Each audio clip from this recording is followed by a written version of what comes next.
हजरत मोहतरम जदों रांझा जोगी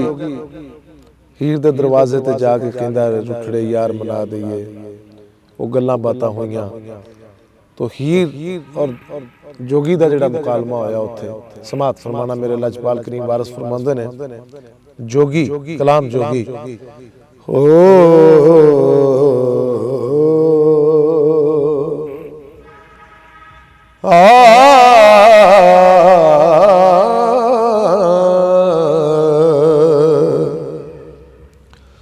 छोटी उम्र दियां यारियां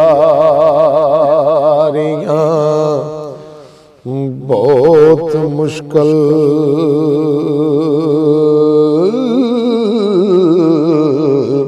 ते पुत्र मैरां दे खोलियां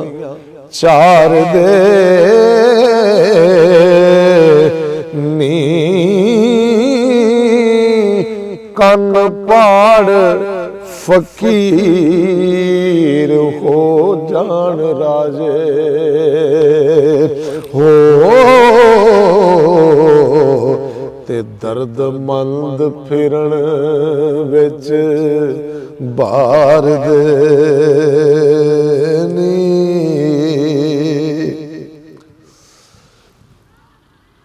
रन्ना वास्ते कन पढ़ा राजे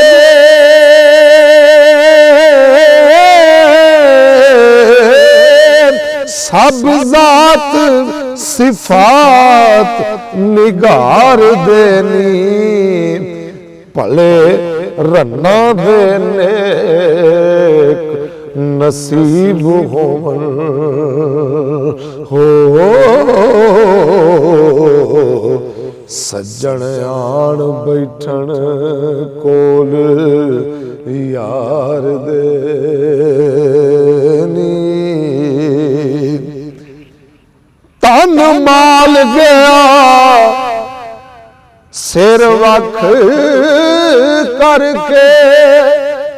तन माल गया सिर वख करके दीद बाज आशक दीद मार देनी वारस शाहजहां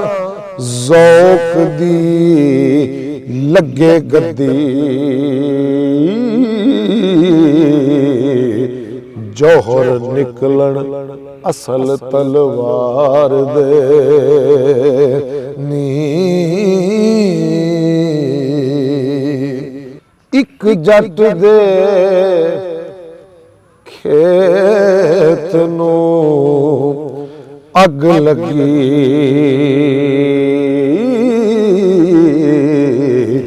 उथे वाडियां ते नागा होया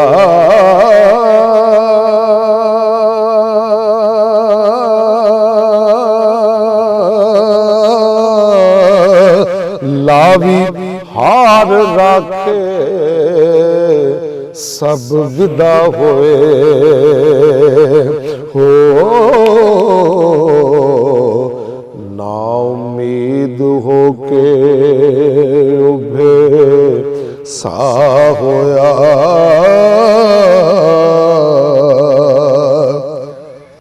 जेड़े बाज तो काग ने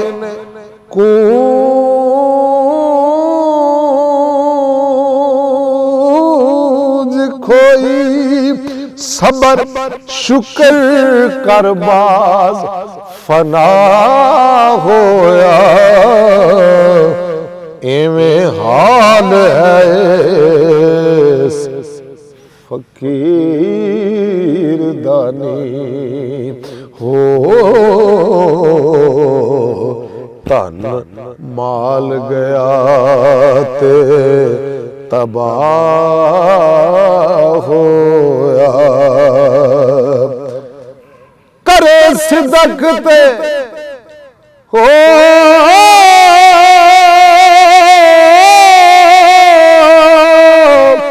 करे सिदक ते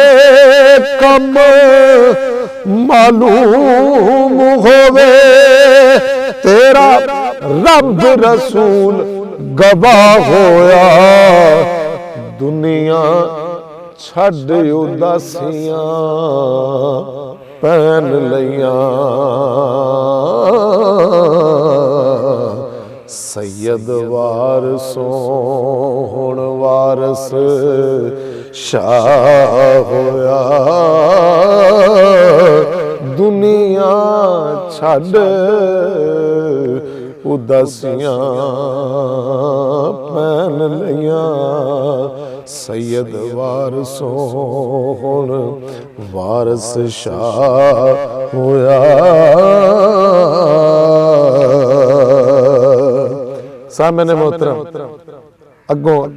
लजपाल करीम दा जरा मकूला वेखना। हीरी उठ बैठी पते ठीक लगे अते ठीक निशानियां सारियां नी ए तां ज्योतिषी पंडित आन मिलया बातां आखदा खूब करारियां नी ते पते वंजली देस ठीक दिते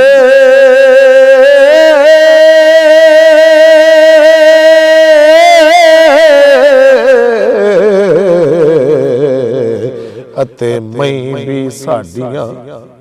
चारियां नी लागी हो के टमक भी चाया सी जग जग चलियां बहुत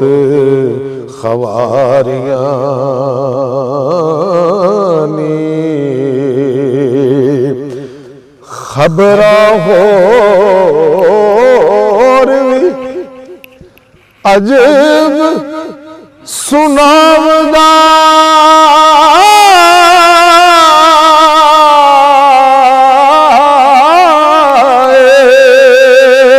ते गल्लां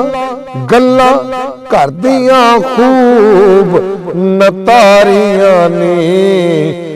वारस शाह इल्म दा तनी डाडा वारस शाह इल्म दा तनी डाडा ते खोल के निशानियां सारियां